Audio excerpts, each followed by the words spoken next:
सच पूछिए तो आप दहेज दे रहे हैं। जी हाँ, सुशीलता, सज्जनता और सभ्यता जैसे अनमोल संस्कार देकर आपने अपनी बेटी को पाला है। अब आप ही बताइए शास्त्री जी, इससे बड़ा दहेज और क्या हो सकता है?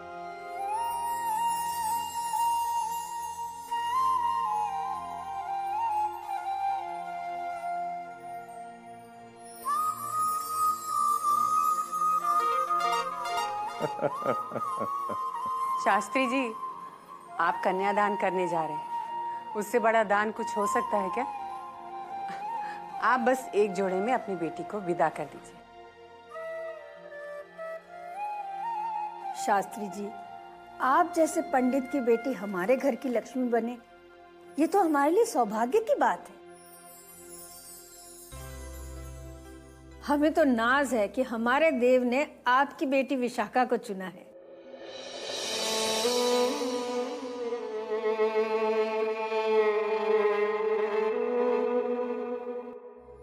ऐसी संस्कारी बहू के चरण पड़ने से आने वाली पीढ़ी भी संस्कारी होगी ना।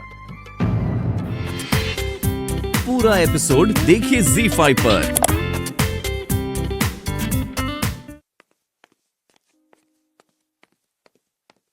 विशाखा, कहाँ जा रहे हो बेटा? जी बाबूजी, वो संगीत क्लासेस के लिए। कोई आवश्यकता नहीं, अब तुम्हारा विवाह होने वाला है। परीक्षा की थाली आज ही आई, 10 दिनों में विवाह हो जाएगा। उचित होगा यदि शांत होकर बैठो। पर बाबूजी, मेरी संगीत साधना। बेटे, अब जो भी करना विवाह के पश्चात ही करना, और वो भी अपने ससुराल वालों की अनुमति से। समझ गई? जानती हूँ बाबूजी कि अब मुझे घर से बाहर नहीं जाना चाहिए, पर गुरुजी को तो बताना होगा ना, बस इसलिए। तो फोन करके बता दो। किया था बाबूजी, पर उनका फोन नहीं लग रहा, और मैं गुरुजी की सबसे अच्छी शिष्य हूँ, तो जब तक मैं पहुंचती नहीं तब तक गुरुजी संगीत सिखाना शुरू नहीं करते। इसलिए बाबूजी बताना तो होगा ना। हम उन्हें सूचित कर देंगे बेटा। अरे जाने दे लल्ला, ब्याह से पहले आखिरी बार जरा घूम आएगी। जाने दे। ठीक है, जल्दी आ जाना। जी बाबूजी।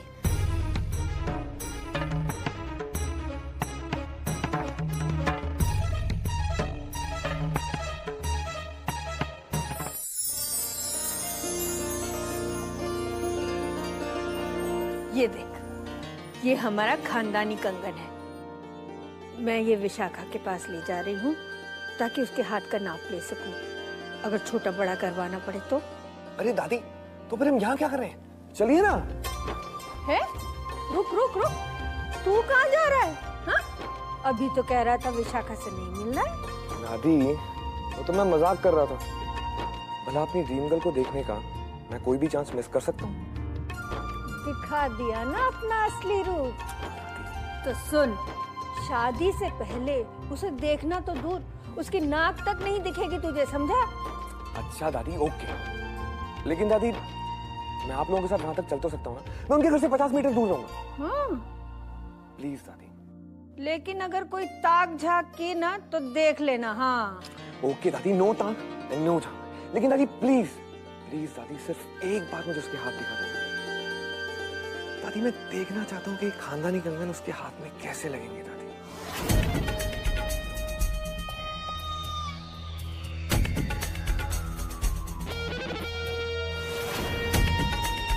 पूरब, अब क्या होगा? राधे राधे। राधे राधे राधे। याद आया, मुंबई से एक कोऑर्डिनेटर आने वाला है यहाँ पर। हाँ? हाँ, क्या नाम है, क्या नाम है? मिश्रा। शायद मिश्रा नाम है उसका। वो छोटे छोटे शहरों में जाकर ऑडिशंस ले रहा है। यहाँ भी आ रहा है। राधे राधे। अब तुम देखती जाओ, कैसे मैं उससे मिलकर तुम्हारा ऑडिशन फिक्स कराता हूँ, ऐसे। पूरा कुछ भी करके बस जल्दी से मेरा नाम रजिस्टर करा दो। राधे राधे। राधे राधे राधे।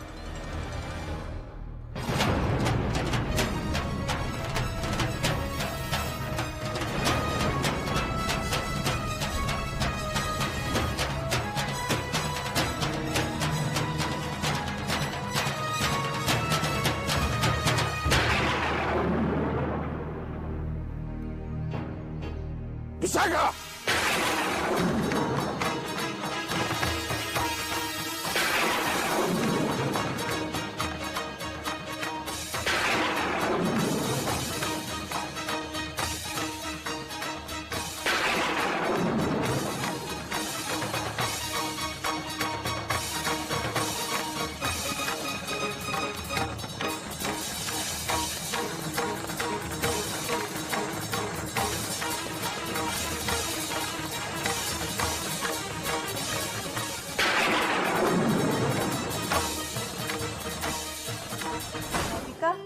बेटा सबके लिए शिकंजी लेकर आना। विशाखा नजर नहीं आ रही।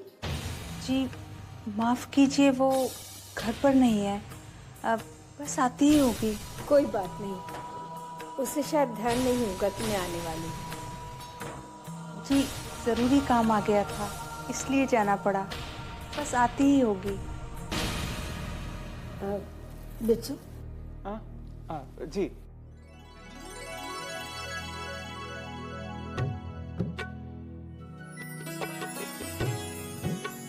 मैंने कहा था ना, ये खानदानी कंगन विशाखा का नाप लेना था। सुनार कह रहा था अगर आज ही भिजवा दूं तो शादी तक मिल जाएगा, वरना कहीं अगर देर हो गई तो इसीलिए सोचा विशाखा का नाप ले लूं और बिरजू के हाथ भिजवा दूं। नाप तो आप अभी भी ले सकती हैं माँ जी। वो क्या है कि राधिका और विशाखा की कलाई का नाप एक ही है।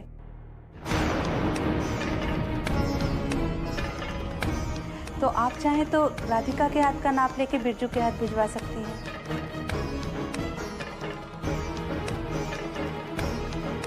राधिका इधर आओ बेटा।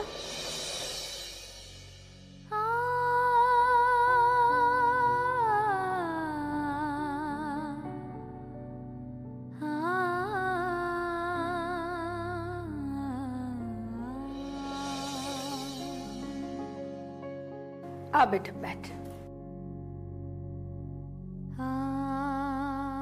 आजा।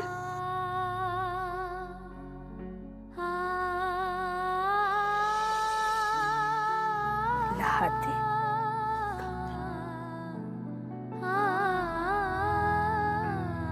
बेटी के भाग के कंगन सौभागन के हाथ में डलवाई दे रही।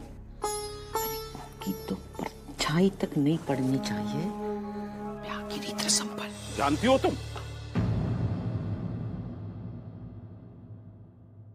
क्षमा कीजिए, नमस्ते। मुझे नहीं पता था कि आप आई हुई हैं। लो विशाखा आ गई, अब आप उसी के हाथ में पहना दीजिए।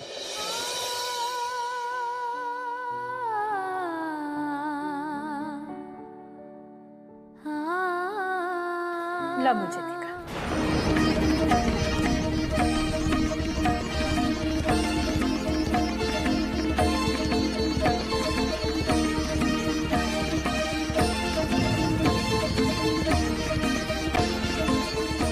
तुम कोशिश करो बेटा।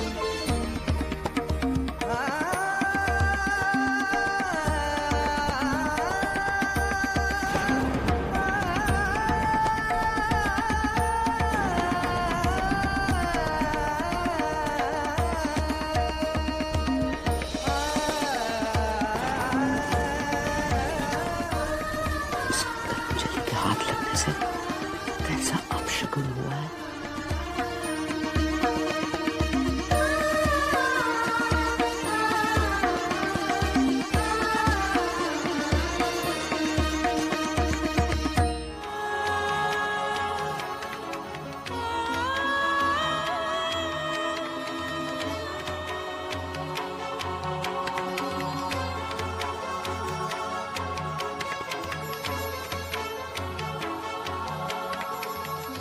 कंगनों की तरह अगर देव भी राधिका पर अटक जाए तो कितना अच्छा रहे। मुझे तो शादी के नाटक से आजादी मिलेगी।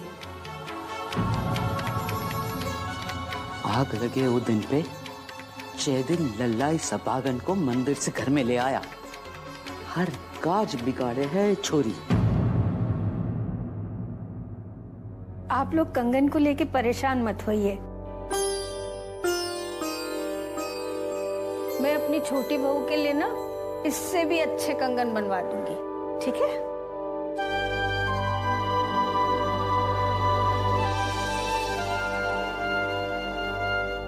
मेरा उस पे कोई हक नहीं है, तो फिर ये उसके नाम का कंगन मेरे हाथों में क्यों है कान्हा? मेरी लाख कोशिश करने के बावजूद भी ये नहीं निकल रहा है।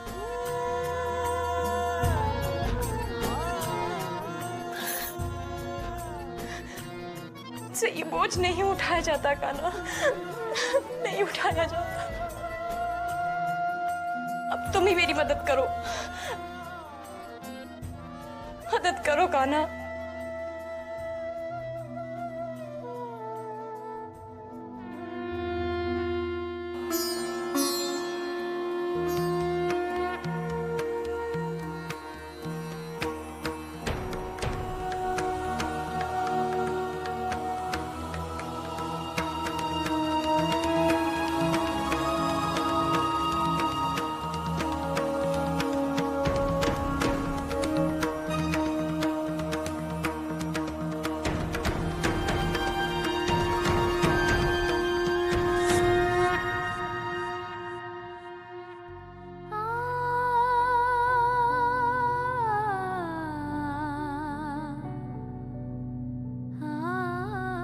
तो ऊपर वाले कमरे में तेरे लिए नया झूमर। लो बोलो भला, मैं तो ऐसे कह रही हूँ जैसे तू कल ही आ रही है। अरे अभी तो तेरे और देव की शादी में 10 रोज बाकी है।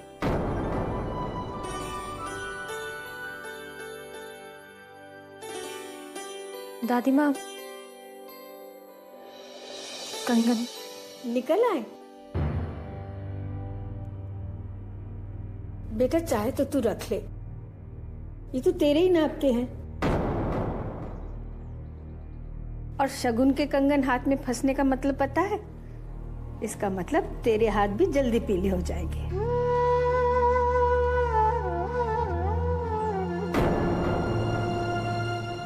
नहीं दादी माँ, ये कंगन मेरे लिए नहीं है, ये आपकी छोटी बहू के लिए है। चला दिखा, हाथ दिखा।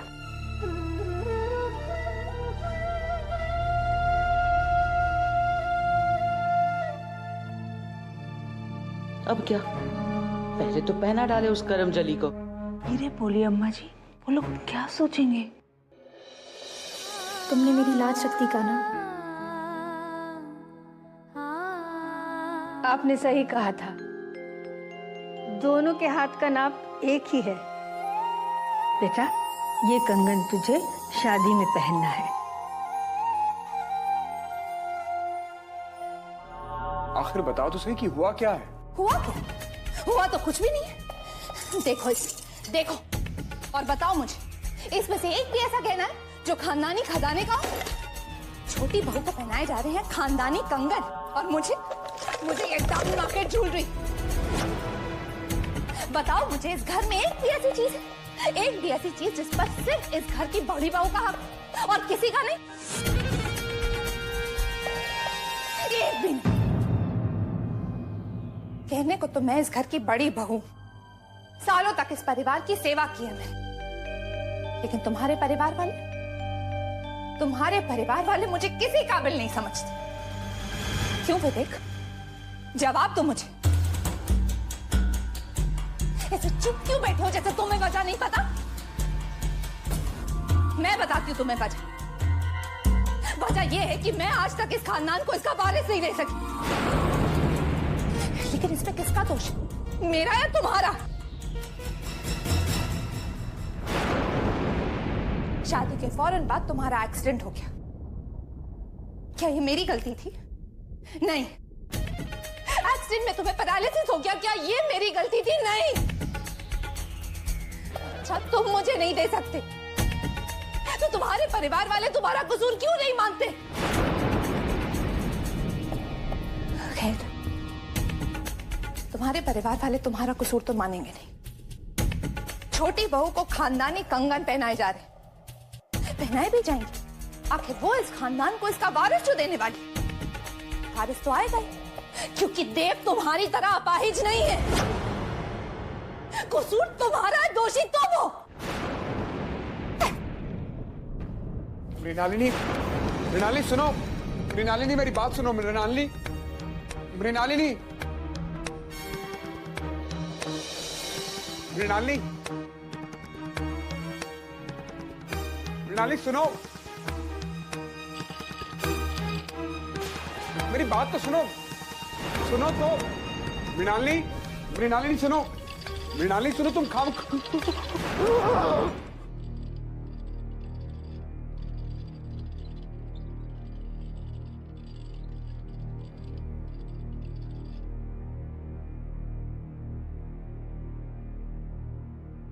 भैया आज अभी को मॉम डैड के सामने इतना सब कुछ नहीं कहना चाहिए।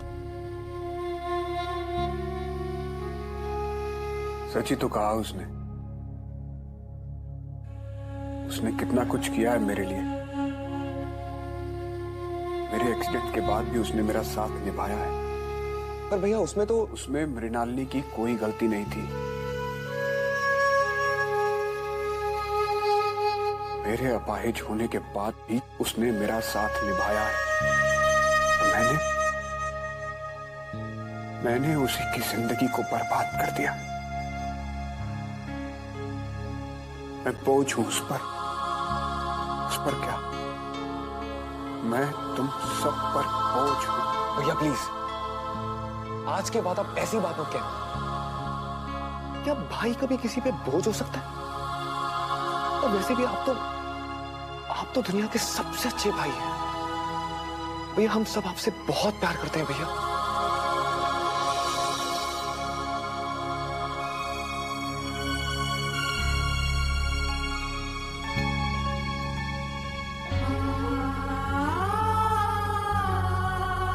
मृणालिनी की परेशानियां भी कम हो जाएंगी।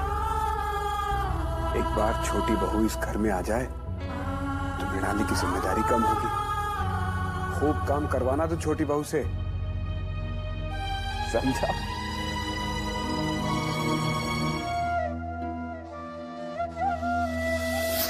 मैंने कहा था ना, ये खानदानी कंगन विशाखा का नाप लेना था। वो क्या है कि राधिका और विशाखा की कलाई का नाप एक ही है, तो आप चाहें तो राधिका की कलाई का नाप लेके बिरजू को भेज सकती हैं।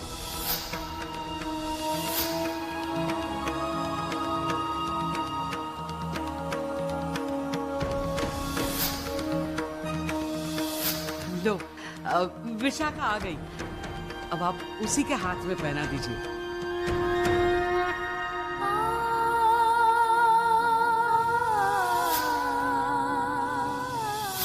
अब मुझे दिखा।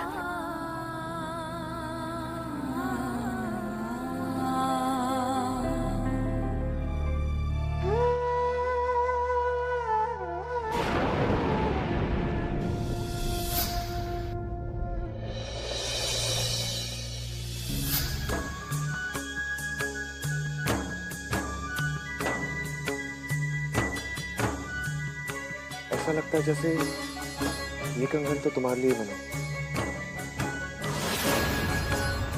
अभी तक बात नहीं हो पाई? नहीं अम्मा। नंबर नहीं लग रहा है क्या? अम्मा नंबर तो लग रहा है लेकिन कोई उठा नहीं रहा है। बोलो भला, अब ये बात जब उससे कहेंगे तो क्या वो मानेगा? वो तो यही कहेगा ना कि हमें शादी पे नहीं बुलाया। राई का पहाड़ बनाना तो उसकी आदत है। बातें कम करता है, नाराज ज्यादा होता है। अम्मा अब उसे नाराज होने तो हम रोक नहीं सकते, लेकिन प्रार्थना कर सकते हैं कि वो यहाँ आकर कोई विघ्न ना डाले।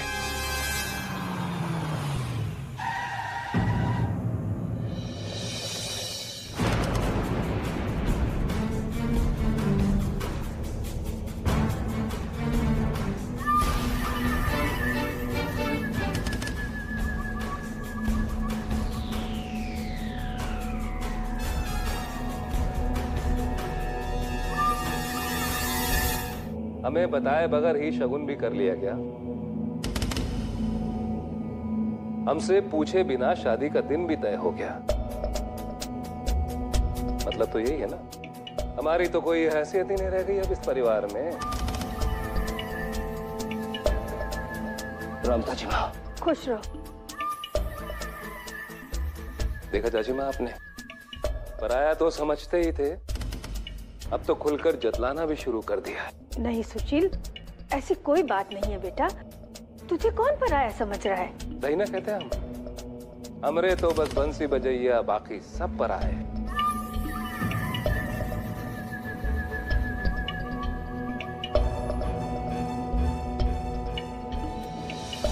क्यों भाई साहब, आप क्या समझते हैं कि आप अगर हमें नहीं बताएंगे तो हमें कुछ भी नहीं पता चलेगा? भाई आप हमारी खबर रखें या ना रखें, लेकिन हम आपकी खबर जरूर रखते हैं भाई साहब। नहीं सुशील, खबर तो हम कब से देना चाह रहे थे, लेकिन सच कहें भाई साहब, हुआ दरअसल ये है कि आपने हमें भुला दिया। वो भी क्यों ना, हम तो ठहरे गरीब भाई, इसलिए कहते हैं हमरे तो बस बंसी बजैया। अब बस भी कर सुशील, तुझे जब भगवान ने अच्छे मौके पर भेज दिया है तो गुस्सा थूक दे बेटा। बहुत बेइज्जती करवा चुका हूँ चाची माँ मैं अपनी, अब यहाँ रुककर अपनी और इज्जत नहीं गवाऊंगा मैं। जा रहा हूँ मैं। चाचा जी,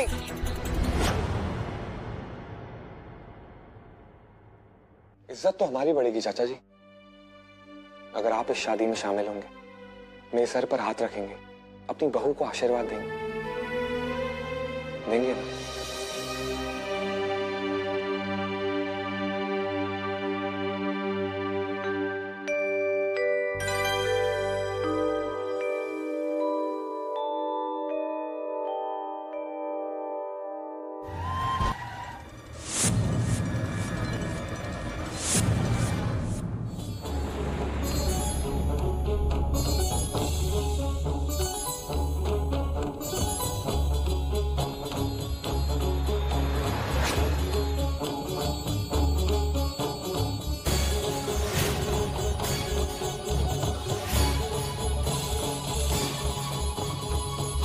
अंधी हो क्या? इतनी बड़ी गाड़ी नजर नहीं आई तुम्हें? किसी ने तुम्हें सड़क पर चलना नहीं सिखाया क्या? हाँ? ये जंगली लड़की रोड पर इस तरह चल रही थी जैसे इसके बाप की सड़क हो। तमीज से बात करिए बाबूजी। कोई आदमी हमारे गांव की लड़की को ऐसे बोले, ये हमें बिल्कुल बर्दाश्त नहीं है। अरे गलती इस लड़की की है। एक तो गलती करते हो और उस पर इल्जाम हम पर देते हो। रहने दीजिए काका, मुझे इनसे कोई शिकायत नहीं है। वैसे भी ये परदेसी लगते हैं। देखिए, मेरे पति की गलती के लिए मैं आप सबसे माफी मांगती हूँ।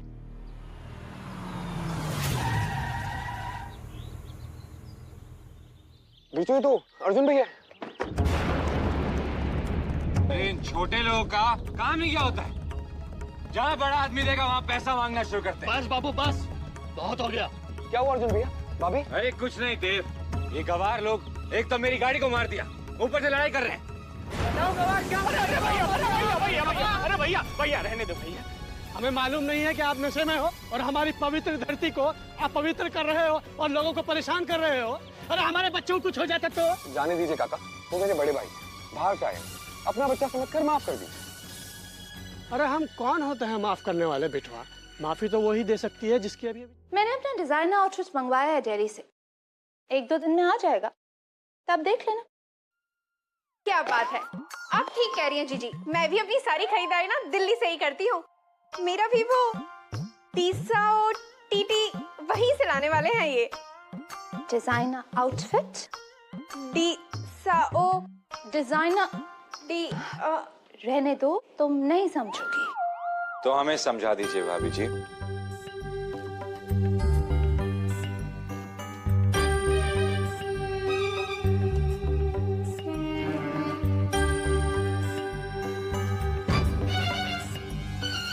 हमें बता दीजिए, हमें समझने में बिल्कुल प्रॉब्लम नहीं होगी। जानते हैं अर्जुन जी, एक आप ही तो हैं इस घर में जो हमारी भाषा समझते हैं। खूब कहा आपने। तो फिर ये भी बता दीजिए कि कौन से रंग का वो डिजाइनर आउटफिट आपने सिलवाया? गेस कीजिए।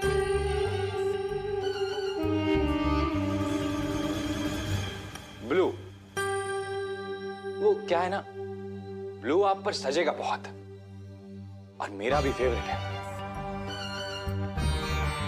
क्या बात है, मुझे पता है जी, इसीलिए तो मैंने अपनी बनारसी साड़ी नीले रंग की खरीदी है। पर आपने तो अभी तक देखी ही नहीं। चलिए मैं आपको दिखाती हूँ, चलिए ना। एक मिनट, वो बात जरा कंप्लीट हो जाए। जाइए अर्जुन जी, आप जाकर उनकी साड़ी देख लीजिए। मैं जो आपको दिखाना चाहती हूँ तो फिर कभी देख लीजिए। ठीक है, फिर कभी देख लेंगे। चलिए, मैंने ना नीली साड़ी मामी जी से कहकर मंगवाई थी।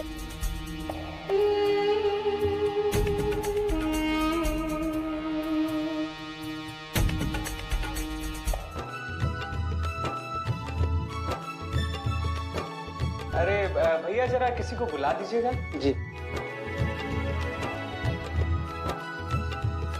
लाइए, हमें दे दीजिए। नहीं दीजिए ना। अरे पूजा का है ये। अरे माँ जी, आप लोग आइए ना। बेटा, हम विशाखा की मेहंदी लेकर आए हैं। कहाँ है सब लोग? जी वो मंदिर गए हैं, बस आते ही होंगे। आइए ना, आप बैठिए। नहीं बेटा, घर पे भी बहुत सारी तैयारियां करनी है। विशाखा भी नहीं है क्या? है, मैं बस बुला कर लाती हूँ। आप बैठिए ना तब तक।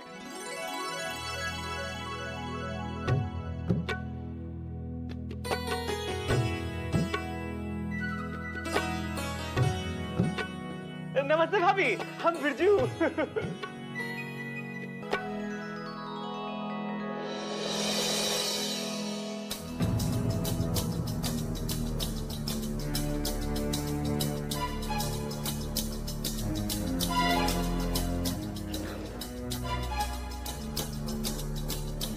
खुश रहो बेटा, ये तुम्हारी मेहंदी। जी माँ।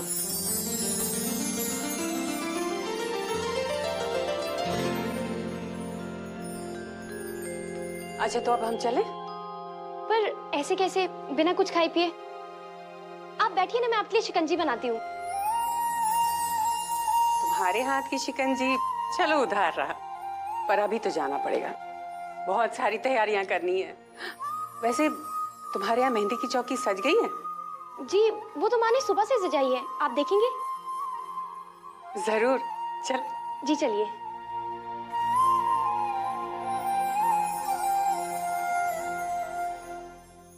आप जानती हैं भाभी जी, राधा रानी की मेहंदी अगर दुल्हा दुल्हन के हाथों में लग जाए ना, तो उनका प्रेम राधा और किशन की तरह सदियों तक बना रहता है। हाँ हाँ, ये मंदिर से जो मेहंदी आई थी ना, वो आधी आपके हाथों में लगेगी और आधी देव भैया के हाथों में। ऐसी ही रस्म है, सच्ची।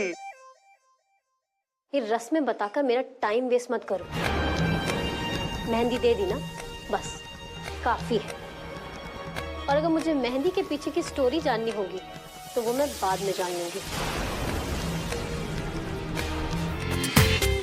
पूरा एपिसोड देखिए ZEE5 पर।